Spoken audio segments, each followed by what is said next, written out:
The foundation for a manufacturing accounting system is the same as most companies.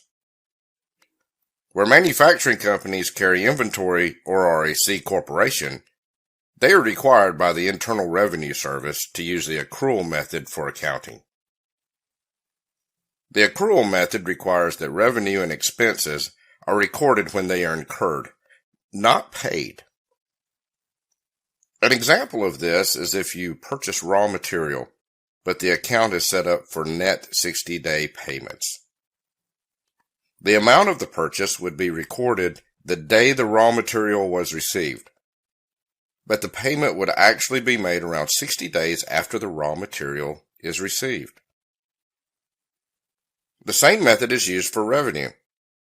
When a customer places an order, the order amount is entered into the accounting software, but the payment amount is not entered until it is received.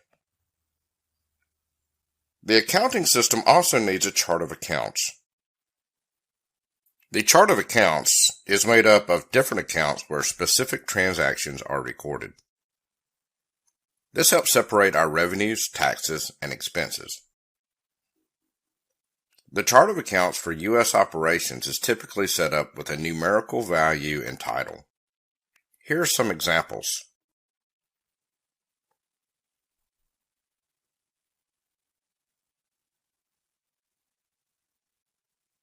Every organization's chart of accounts is based on the organization's unique operations.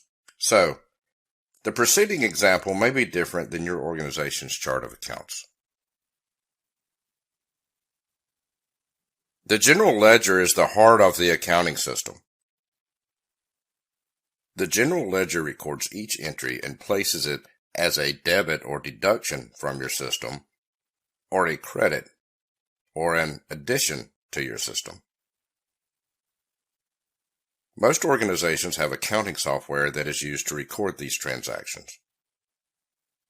The accounting software is based on the general ledger and allocates your entries to each appropriate area.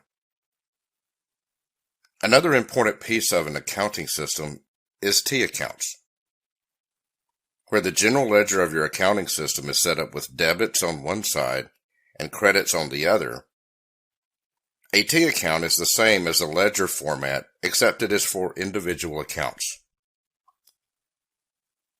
The T account is a visual representation of an individual account. It has the name of the account at the top, and on the left side a debit column, and on the right side a credit column. The T accounts are used to show the inputs and outputs of an individual account.